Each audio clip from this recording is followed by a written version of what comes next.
¿Buscas y buscas pero no encuentras trabajo como diseñador? Si eres de esos que no sabe qué agregar a su portafolio, qué hacer en una entrevista de trabajo, si buscar trabajo en una gran empresa, en una pequeña o aventurarte a ser freelancer, si no sabes qué es el networking, para qué sirve y sobre todo con qué se come, en este episodio Andrés y Santiago te ayudarán a resolver todas tus dudas para que no te rindas y no termines enviando tu currículum a McDonald's.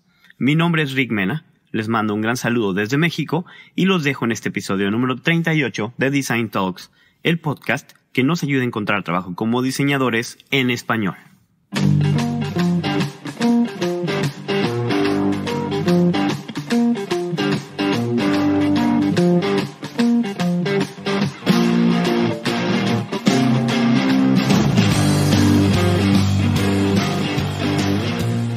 Hola a todos los diseñadores que nos escuchan, yo soy Andrés Calvache y a mi lado está Santiago Pinzón. Bienvenidos a Design Talks, el podcast que habla sobre diseño en español. Si es la primera vez que nos escuchan, suscríbanse a todos nuestros canales y bienvenidos a los nuevos diseñadores que nos escuchan. ¿Qué más, Santiago? Bien Andrés, todavía intentando empezar el año. Pero ya es febrero, o sea, ya es hora. Sí, o sea, ¿se imagina? Ya es febrero, pero sí, siendo sincero, aún estoy comenzando el año todavía. Yo sé, siempre es difícil, pero bueno, ya nos toca ponernos otra vez a trabajar y ya toca volver a practicar los idiomas. A mí se me han olvidado palabras en todos los idiomas, qué pena con ustedes, pero bueno, buenísimo. Normal. No, pues así se inventan unas nuevas. Claro, innovación. Es que hay que estar innovando todo el tiempo. Innovación, por supuesto. Bueno, Santiago, ¿y de qué vamos a hablar hoy? Bueno, hoy digamos que estuvimos pensando en nuestro público, estuvimos pensando en esta época del año tan de empezar ya no tan empezando. Y pensamos en la búsqueda de trabajo para un diseñador, la búsqueda y encuentro. ¿Qué significará, cierto? Ahorita que ya pasamos las vacaciones y decimos voy a cambiar mi vida, bueno, ahora intentemos hacerlo, a ver. Ya regresé bronceado, regresé descansado y pobre, regresé sin dinero. Exacto. Bueno, pero primero los saludos, después de hablar de los consejos, después hablamos de los consejos para cómo buscar o qué significa esto de encontrar trabajo como diseñador. Nuestra ronda de saludos para Círculo de Diseñadores, que siempre está presente. Para Aldair, que le damos un gran abrazo, que también siempre está ahí. Para los chicos de diseño peruano también. Que siempre están por ahí contándonos cosas. Para Eli también, Eli Guerrón, que siempre está por ahí, lo esperamos en un capítulo posterior. Para Mariana Salgado, que también es otra de nuestras amigas, de nuestra red de podcasteros. Absolutamente. Nuestros amigos de anteriores episodios que están muy presentes, no se los pierdan, vayan a revisarlos, sea Diseño Peruano, también con Eli Guerrón, que hablamos de Silicon Valley, y con Mariana Salgado, que tiene un gran podcast, Diseño y Diáspora. Así que ya hemos hablado con todos ellos, no se pierdan esos episodios, vayan a revisarlos. Oiga, Santiago, ¿y si vio que mi aparición en redes sociales causó furor? Fue un hit, fue un inicio de año bastante sorprendente para nuestros seguidores. Es que teníamos que darles un poco así como de emoción, ¿no? ¡Hola! Fue bastante emocionante. Yo creo que sirve bastante y de hecho solo con Andrés ya funciona perfectamente. No, toca dar la cara. A ver, amigos, ¿ustedes qué les pasa? O sea, ¿se imaginaban que mi cara era así? Bueno, igual es que en la imagen del podcast está mi cara, así que no es tampoco que sea completamente nueva. Pero ¿les parece que tiene sentido mi voz con mi cara? No sé si le ha pasado a Santiago, que uno escucha a ciertas personas y luego ve la cara y dice, ¿qué? No, pero esta persona no tiene esta bastante voz. Sí, pasa muchísimo, es muy frecuente. Por eso es mejor que solo Andrés dé la cara, o sea, ¿para qué? Bueno, cuéntenos si quieren que Santiago dé la cara. Ahí vamos a tener que bueno. necesitar un poco de la presión del público para que le den ese empujoncito a Santiago. Si nuestros oyentes lo dicen, pues tarde o temprano tendrá que suceder. Pero por ahora, con Andrés vamos bien. Bueno, a mí me parece chévere si, por ejemplo, ustedes tienen preguntas o quieren saber cosas, cuéntenos por nuestras redes sociales y así podemos, por ejemplo, pensar en hacer contenido adicional, de pronto respondiendo preguntas, interactuando con ustedes, pero pues si quieren, ¿no? Si no, disculpen, o sea, no quiero presionar. No es por hacer presión. Bueno, y nuestro agradecimiento como siempre a Rick Mena, que siempre está ahí presente y es un fan número 1. Hemos tenido como por temporadas, ¿no? Gente que nos sigue mucho. Esta temporada es Rick el champion. Y muchas gracias a Rick por esa introducción. O sea, yo creo que Rick nos está quitando el puesto, Santiago. Sí, y fantástico, porque yo soy pésimo para las introducciones. Muchas gracias, él siempre está presente y ahora participando activamente, así que muchos abrazos para él. Un gran abrazo. Bueno, pero entonces comencemos con este episodio porque se fueron largos los saludos. Ay, qué problema buscar trabajo como diseñador. Pues en general buscar trabajo, pero como diseñador peor, ¿no? Sí, bueno, depende. Digamos que todo depende desde donde se mire. Porque también uno está a la expectativa de encontrar ese gran trabajo o encontrar un equipo de trabajo con el que se sienta uno muy bien. O digamos que los cambios siempre vienen bien también.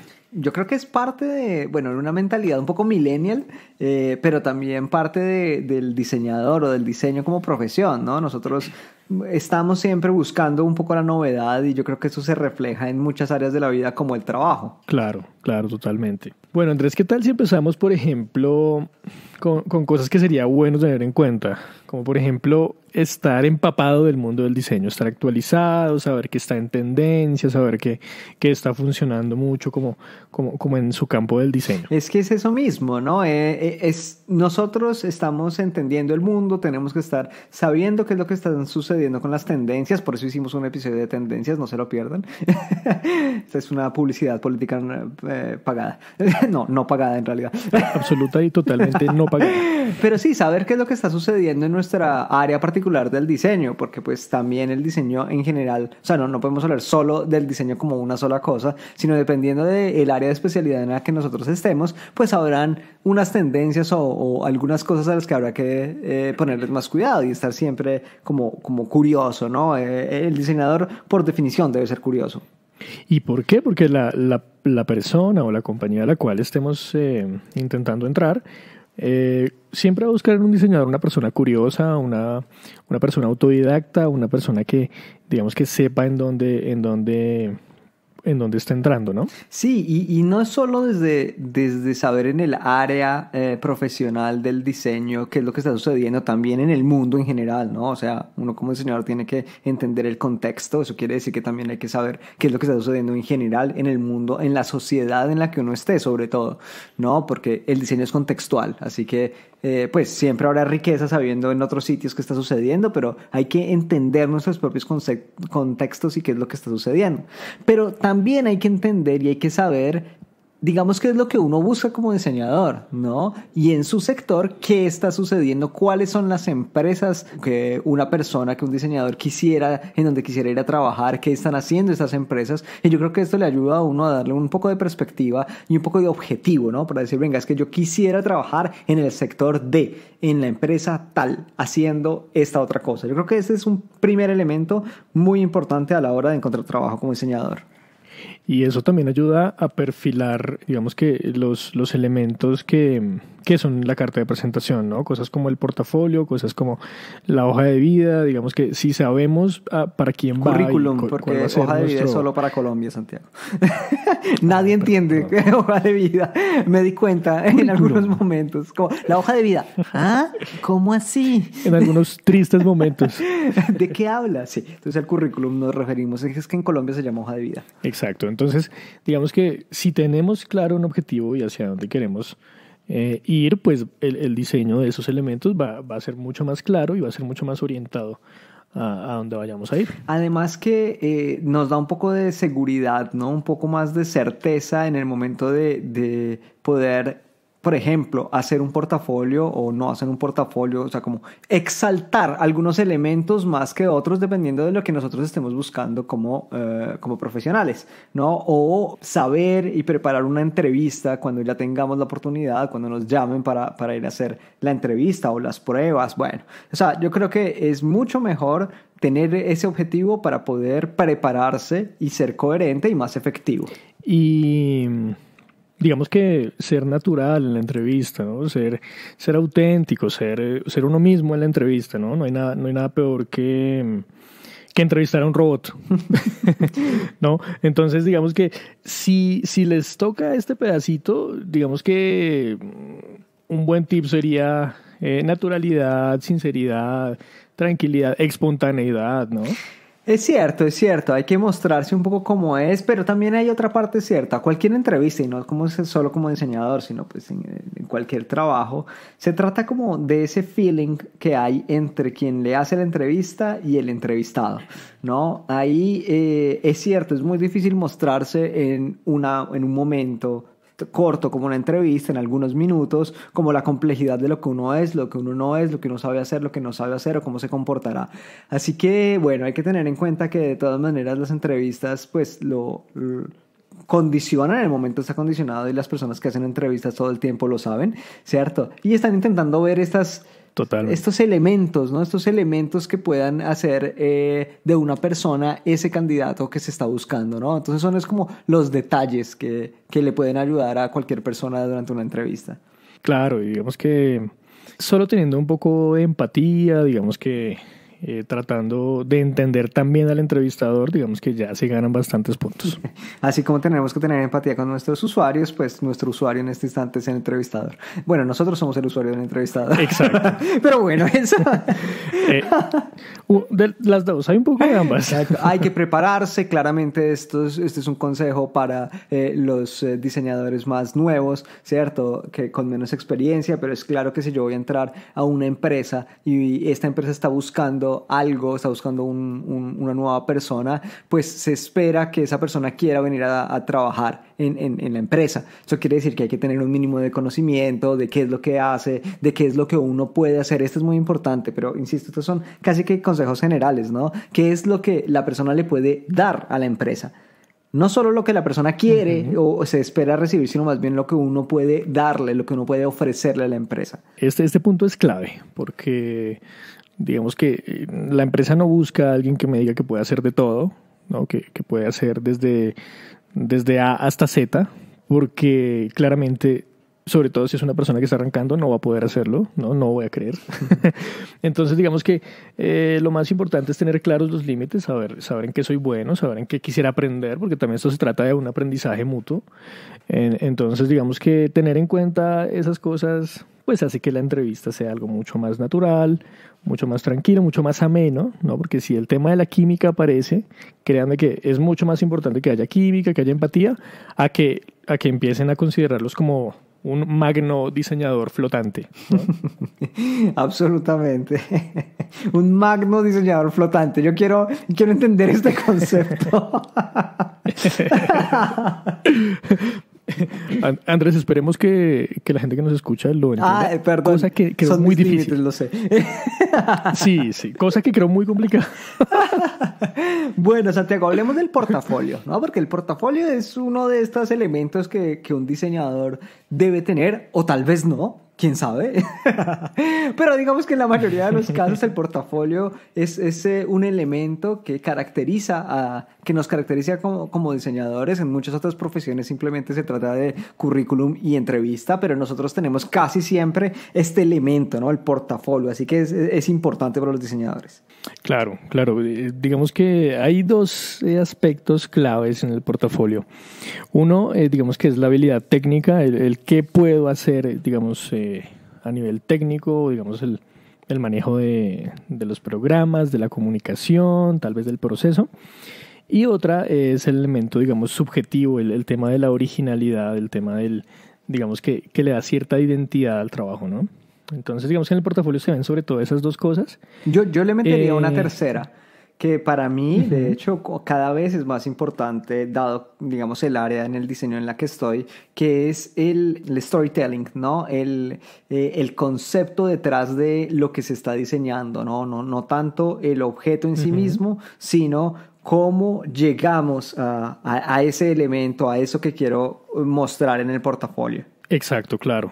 Digamos que le entrega mucha más veracidad a todo lo que se hace, le entrega mucho más peso conceptual y le entrega, digamos que un aspecto de investigación al diseñador también, ¿no? Sí, o sea, un sustento, ¿no? Una base, una cosa un poco más sólida. A ver, no quiere decir que los otros aspectos no sean importantes y claramente depende del área. Si yo estoy hablando con un diseñador gráfico, ¿no?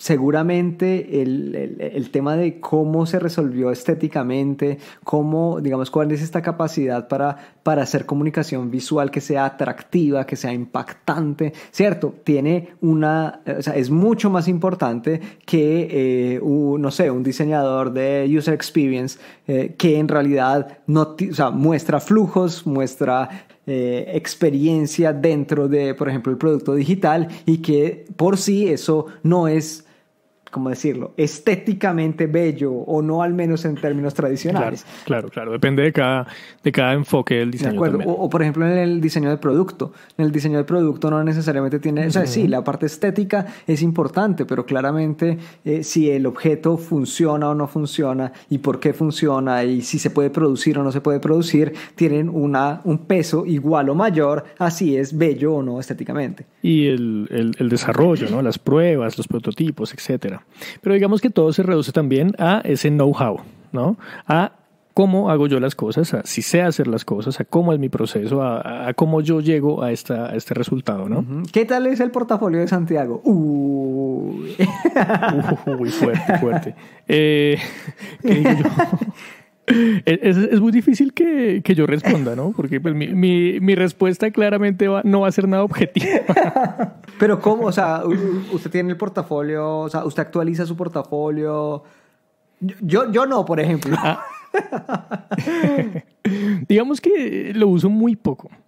Pero últimamente me han pedido que suba algunas cosas y he estado subiendo algunas cosas por ahí al Behance, pero portafolio como pieza, digamos, hace años no hago. Hace mucho tiempo, hace unos 4 años hice la última pieza de portafolio por ahí en PDF que por ahí. Así se cae todo nuestro discurso, ¿no? O sea, el portafolio es muy importante. Pero es que digamos que el portafolio depende también de qué tipo de trabajo se esté buscando, ¿no? Pero bueno, digamos que llegando también al punto práctico del portafolio, también depende mucho, digamos que el gremio donde uno esté y digamos que funciona mucho más teniendo más calidad que cantidad, ¿no? Muchas veces se comete ese error de poner 100 cosas, pero 90 no son tan presentables, ¿no? Entonces, de acuerdo. Muchas veces es mejor calidad que cantidad. Yo prefiero 3 proyectos excelentes a 100 proyectos deficientes. Exacto, estamos completamente de acuerdo. El portafolio es una pieza de comunicación. Y esa pieza de comunicación también tiene que ser leída, tiene que ser claramente diseñada. Y si nosotros vamos por una cantidad que no es fácilmente comprensible, en vez de, por ejemplo, aprovechar ese pequeño, o sea, pocos momentos. Quien revisa el portafolio no es que se va a dedicar horas y horas a estudiar nuestro portafolio, no. Nos considera tal vez para la posición y va a ver cómo es nuestro trabajo y vio 1, 2 proyectos y cerró el portafolio y se fue. O sea, ya emitió un concepto, porque aquí no se está evaluando exactamente si el proyecto estuvo perfecto, si no estuvo perfecto. No, se está evaluando, ok, ¿cuáles son las capas? ¿Qué me puede dar este diseñador? Exacto, y digamos que es un consejo que va mucho más orientado a los chicos que están arrancando, ¿no? Que muchas veces presentan un portafolio para llenar, digamos, el espacio, que sea gordito, pero digamos que no hay tanto que mostrar, ¿no? Es mejor coger 3, 4 proyectos muy bien hechos, muy bien depurados, así sean académicos, no importa, queremos ver potencial, y digamos que ahí pueden mostrar sus habilidades de una manera más detallada, más pulcra, ¿no? De acuerdo, pero yo no diría que solo las personas que, digamos, los neo graduados, ¿no?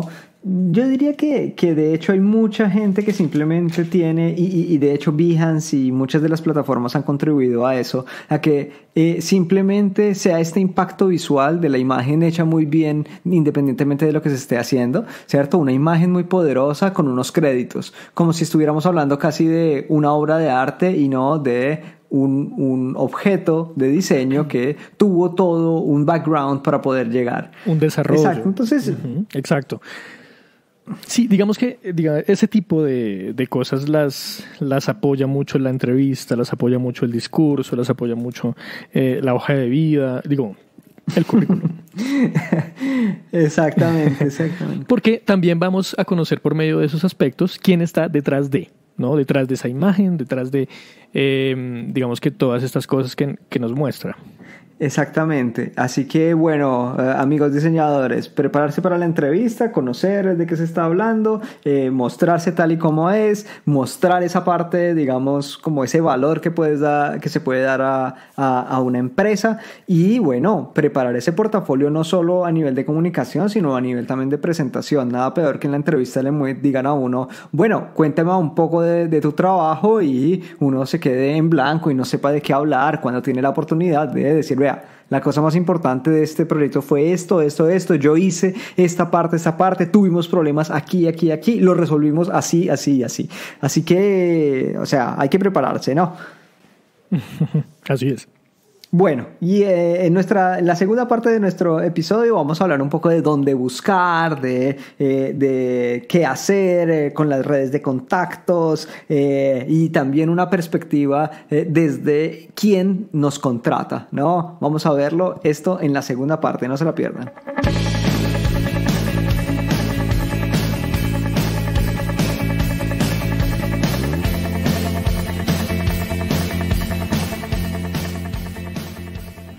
Bueno, Andrés, y volviendo a nuestro tema de hoy, ¿qué tal si hablamos, por ejemplo, del networking, de cómo ayudan las redes de contactos a este tema tan importante y espinoso del empleo?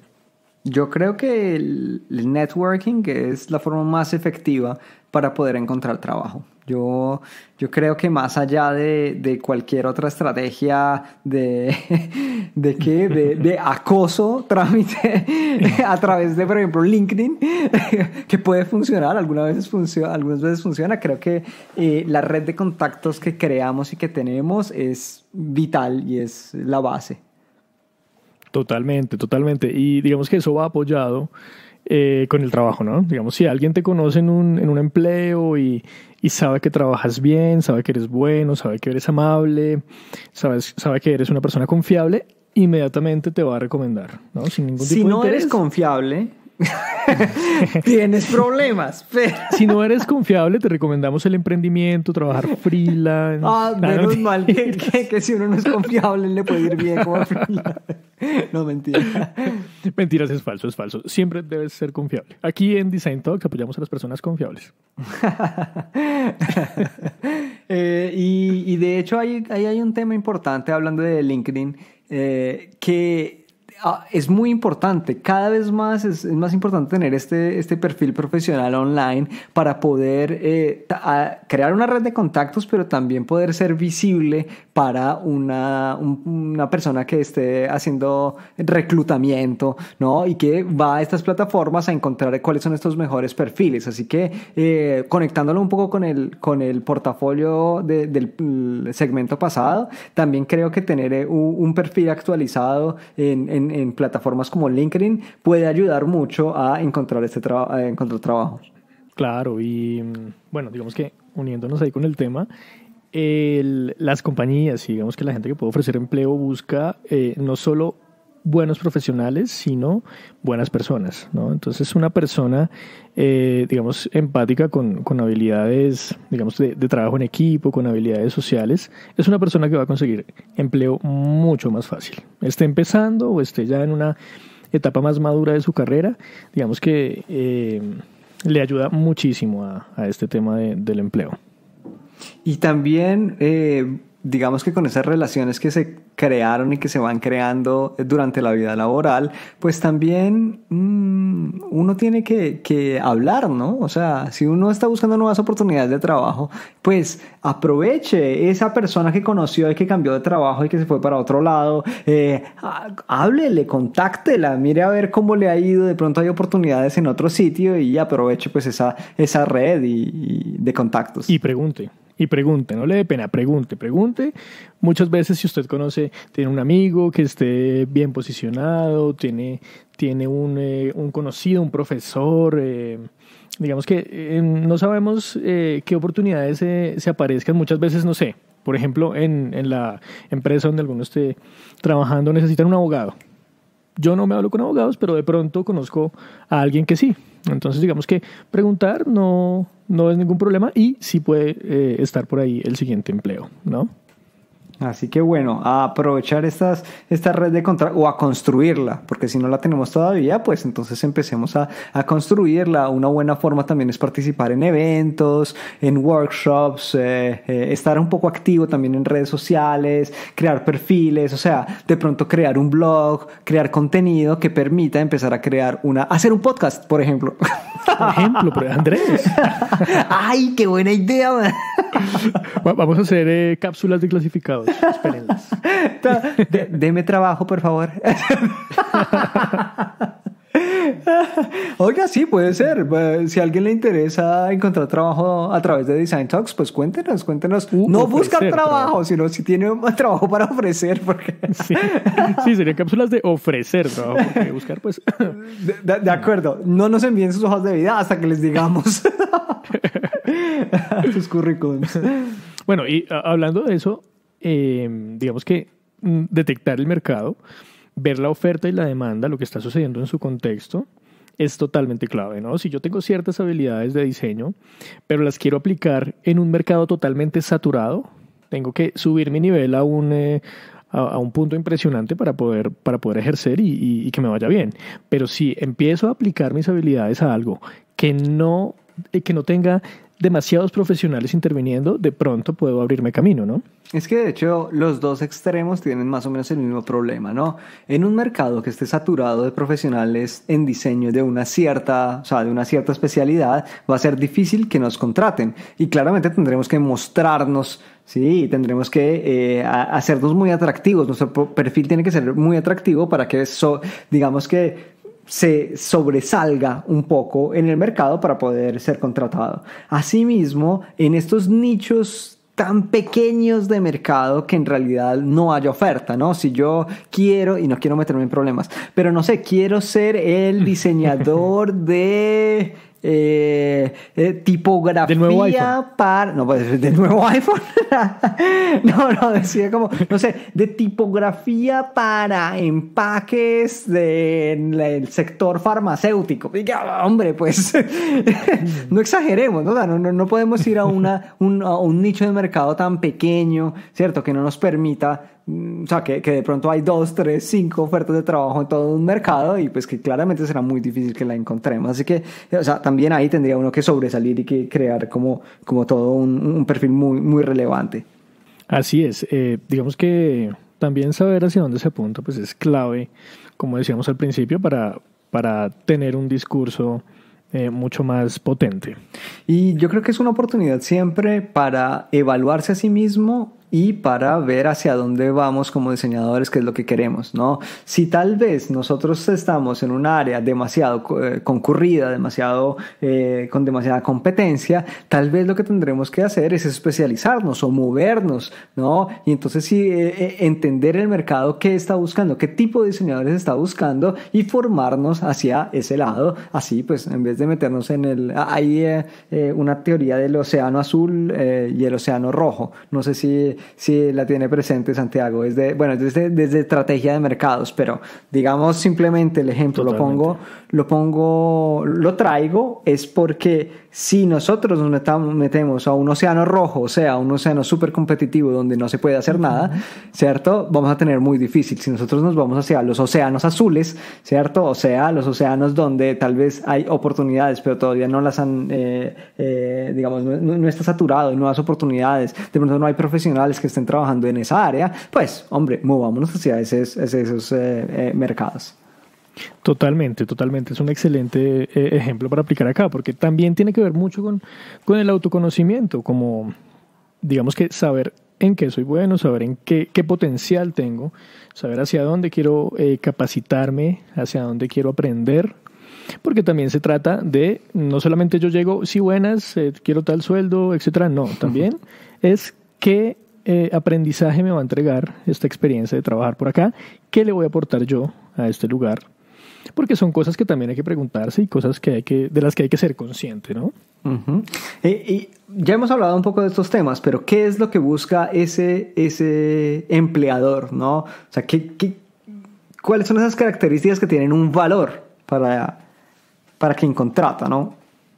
En un diseñador, sobre todo, digamos que más que digamos que una super trayectoria o digamos que estos super genios que sacan cualquier idea en el aire, se busca una persona flexible, ¿no? Una persona, digamos que de mente dispuesta a la innovación, digamos que... ¿Demente? Una persona demente, ok. Muy demente, absolutamente demente. Pero digamos que cada vez las empresas buscan más personas que profesionales, ¿no? Y este punto es totalmente clave. Digamos que la formación en el ámbito del trabajo en equipo, en el tema humano, en el tema ético, digamos que es supremamente importante, porque aparte de ser un buen diseñador, tienes que ser una buena persona si aspiras a trabajar en un buen equipo. De acuerdo. Y también esta capacidad de entender el contexto, y un contexto como una entrevista, pues también tiene que ser entendida, ¿cierto? Entonces esa capacidad de adaptarse a lo que esté sucediendo, de poder leer esa situación e improvisar, ¿no? Eso yo creo que también es muy importante para un diseñador. Clave. Sí, totalmente. La empatía para entender a qué se le debe entregar la prioridad, la empatía para entender qué es lo importante en ciertos proyectos, ¿no? Porque hay proyectos donde tenemos que entregar acento, no sé, en lo estético, por ejemplo. Hay otros proyectos donde tenemos que entregar acento en lo funcional, o tenemos que entregar mucho más acento en atraer, o bueno, etcétera.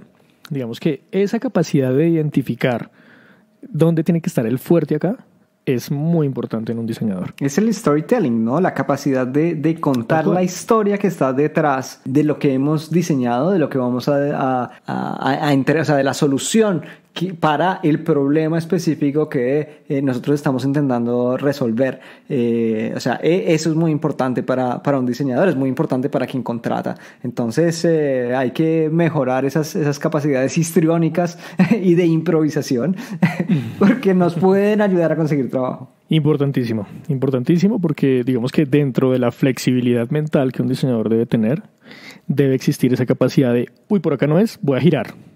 Voy a irme para otra parte y voy a continuar mi proceso por acá, ¿no? Es totalmente clave. Totalmente. Bueno, y a ver, hay diferencias entre buscar trabajo como diseñador dependiendo del momento de la carrera en la que estemos, ¿cierto? O sea, es muy diferente cuando un diseñador junior está buscando trabajo a cuando un diseñador lead o en una posición más de organización, más directiva, pero siempre dentro del área del diseño, pues está buscando trabajo. Totalmente.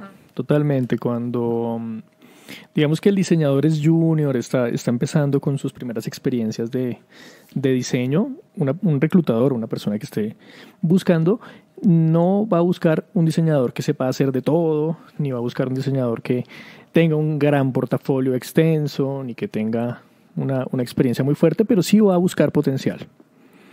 Va a buscar una persona que tenga, digamos, que esté libre de esas ataduras que también a veces impone el sistema laboral. Va a buscar una persona que precisamente entregue esa frescura que le hace falta muchas veces a las organizaciones. Entonces, digamos que el potencial de las personas, digamos que junior, también es bastante interesante porque entregan esa frescura a las organizaciones y digamos que se debe valorar también, ¿no? Entonces, el asunto de ser junior y ¿qué hago? Que no tengo una experiencia. Digamos que no debe haber esa desesperación. Digamos que se debe mostrar esa actitud de aprendizaje, esa actitud de frescura, porque precisamente es lo que aporta al mercado, ¿no?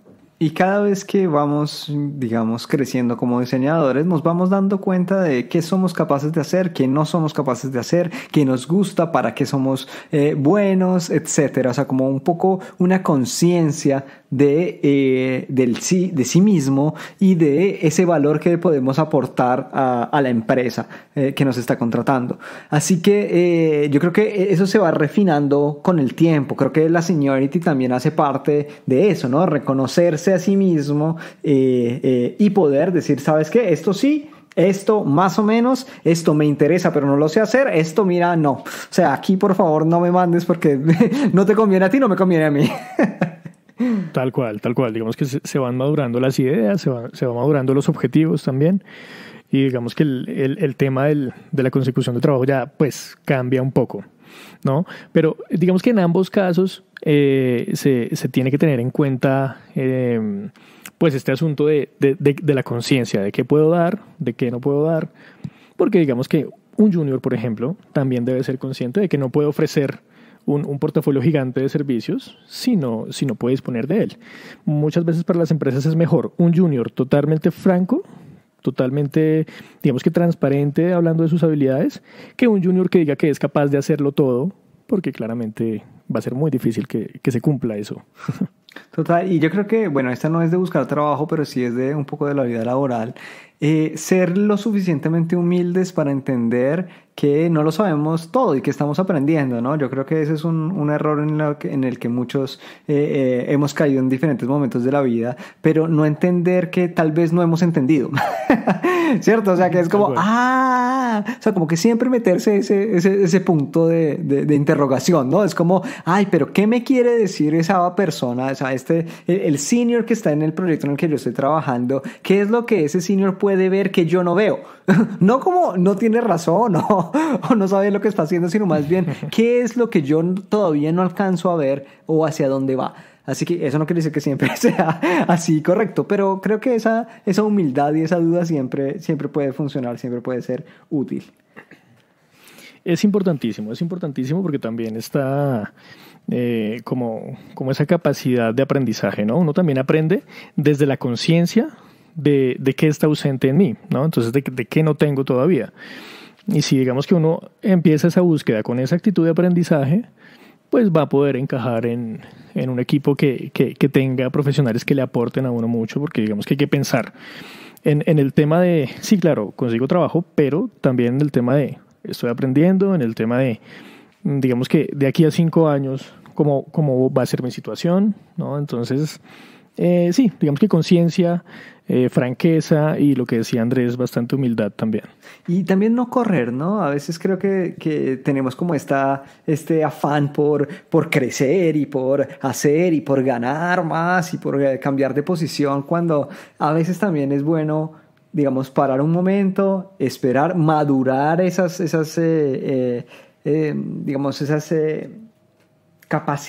madurar esas capacidades que estamos desarrollando como personas, como profesionales, para luego de poder hacer los saltos y hacerlos un poco más tranquilos. Esto claramente sin quedarse quietos y decir, ¿sabe qué? Aquí me quedé y aquí estoy bien y comfort zone, ¿no? Creo que también hay que, cuando uno ya se siente cómodo en un sitio, entonces hay que dar el salto al siguiente reto, al siguiente elemento.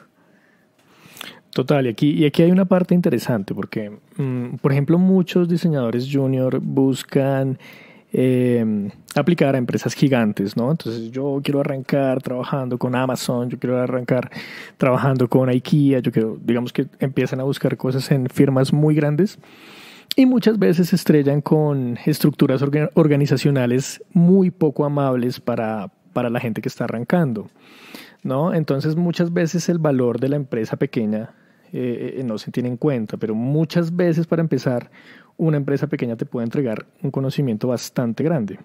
Yo no creo que uno sea mejor que el otro, no creo, digamos, que tampoco esté mal, digamos, trabajar en una empresa grande. Lo que sí pasa es que tenemos experiencias muy diferentes y pues aprendizajes muy diferentes, ¿no? En la empresa pequeña, entre más pequeña sea, más versátil es la persona, independientemente si es diseñador o no, ¿no? Sí, totalmente. es esa empresa pequeñita que a veces nos pone, o sea, no, nos hace recursivos, ¿no? Nos hace como, bueno, muy bien, este proyecto se debería hacer 1, 2, 3, 4 con estos recursos. Bien, no hay. No lo podemos hacer y tenemos el 10% del tiempo. Ok, ¿qué hacemos? Claro, okay. Claro. Y también enseña, digamos que los problemas no son una cosa tan enorme como muchas veces cuando uno está empezando cree, ¿no? Sino que son totalmente solucionables y que digamos que la flexibilidad es lo más importante, digamos que el saber, las jerarquías, entonces esas cosas digamos que se concientizan mucho más fácil en una empresa pequeña porque los problemas son más próximos. En cambio una grande digamos que tiene tantas escalas que muchas veces uno no entiende muy bien las situaciones porque se le escapan del puesto donde está. De acuerdo, y no es problema de uno, o sea, casi que uno lo ve como, bueno, eso está sucediendo, bueno, lástima, porque hay tantos peldaños que es como, pues bueno, yo aquí me dedico a hacer este pedacito chiquito de, no sé, de forma, de color, de lo que sea que uno esté haciendo. Claro, claro. En las grandes organizaciones pasa eso, que digamos que puede haber un problema bastante grande que está cargándose sobre cierta dependencia, pero la dependencia de al lado que trabaja totalmente, digamos que de la mano, no es consciente. Exacto. A veces pasa bastante. Se crean entonces, isolamientos, ¿no? Exacto. Digamos que empiezan a aparecer nodos que se cargan y los otros nodos no reciben carga. En cambio, las empresas pequeñas son un solo nodo. Entonces, digamos que se entienden mucho más los procesos, los microprocesos y los macroprocesos dentro de la empresa pequeñita que en la grande. Entonces, digamos que para tener un aprendizaje inicial es bastante interesante la experiencia también en empresa pequeña. De acuerdo, de acuerdo. Por otro lado, una empresa grande y estructurada tiene el tema del mentorship, ¿no? O sea, de personas que han hecho el trabajo, ¿cierto? Que uno está desarrollando por mucho tiempo y tienen mucha seniority. Así que hay un valor ahí también muy grande por el aprendizaje, ¿no? En el uno es recursividad, en el otro es, mira, yo te enseño cómo yo lo he hecho, ¿cierto? Y he descubierto que esta es la manera un poco mejor o que al menos a mí me ha funcionado. Así que, bueno, eso yo... Y también, digamos que, bueno, si hablamos de más ventajas en la empresa grande, pues digamos que hay departamentos enteros que hacen funciones que muchas veces el diseñador en una pequeña tiene que sacar de la manga, ¿no? Entonces, el apoyo, digamos que en cuanto a procesos de diseño en una empresa grande, pues es totalmente invaluable, ¿no? Muchas veces las empresas grandes son grandes por eso y digamos que tienen unas ventajas muy grandes sobre las pequeñas en ese aspecto. Pero digamos que no, lo que queremos no es decir que ninguna es buena o mala, sino que ambas tienen sus cosas positivas. De acuerdo. Y hay otro tema y es de qué tipología de empresa estamos hablando, ¿no?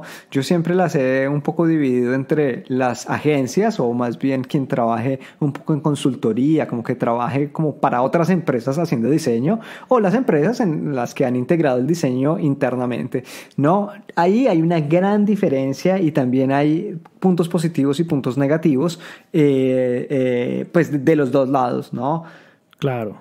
Digamos que una empresa de diseño es una cosa y otra cosa es una empresa con diseño. Digamos que una empresa que hace consultoría, una agencia, son empresas en las que uno tiene la oportunidad de trabajar seguramente con muchos clientes, con muchos sectores, con diferentes tipologías de proyectos que le dan un poco esa riqueza, ¿no? De saber cómo funciona aquí, qué hacer aquí, qué hacer acá.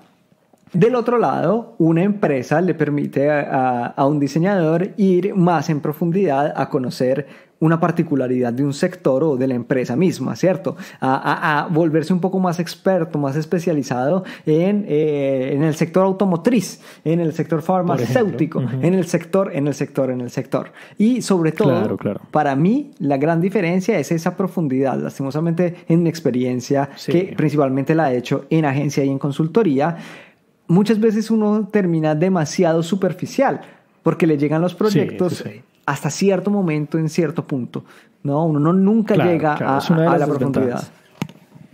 Sí, y sobre todo por el tema de los tiempos, ¿no? En el ejemplo del saber, digamos, con más profundidad, pues está que, digamos que los tiempos de desarrollo son más interesantes, digamos que el grupo de profesionales generalmente es mucho más rico, ¿no? Entonces es una de las desventajas también de este tipo de trabajos.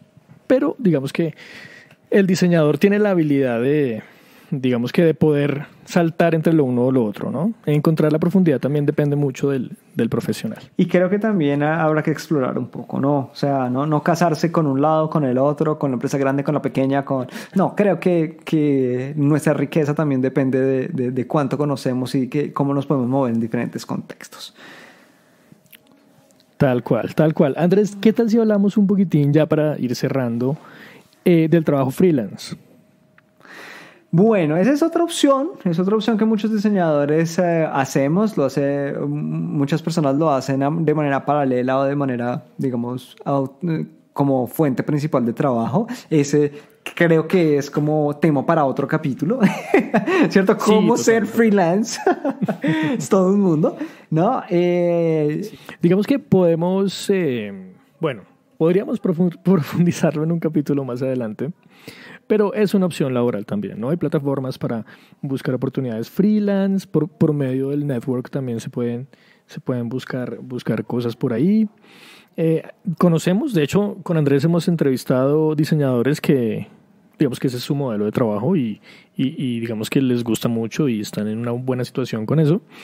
Pero pues tiene sus pros y sus contras, ¿no? De acuerdo, la parte inicial siempre es la más difícil porque no conoces, no tienes una buena red de contactos, tal vez no eres tan bueno haciendo algunas cosas, así que crear esa reputación y crear esa red de clientes es la parte seguramente más difícil en el inicio, además de todos los problemas administrativos que trae, ¿no? Porque no eres solo diseñador, eres todo, eres todero.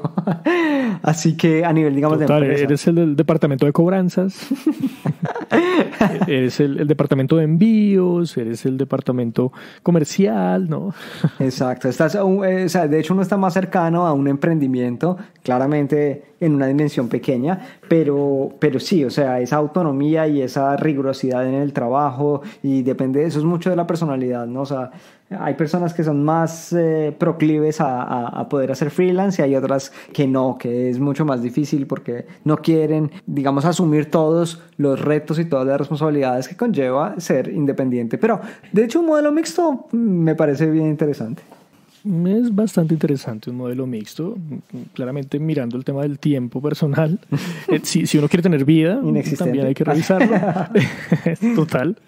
Pero también es un modelo muy interesante. Bueno, amigos, esperamos que este episodio les haya gustado, les sea útil para ese diseñador que está buscando nuevos horizontes y que no sabe para dónde coger. Aquí está, se le tiene el episodio número 38 de Design Talks.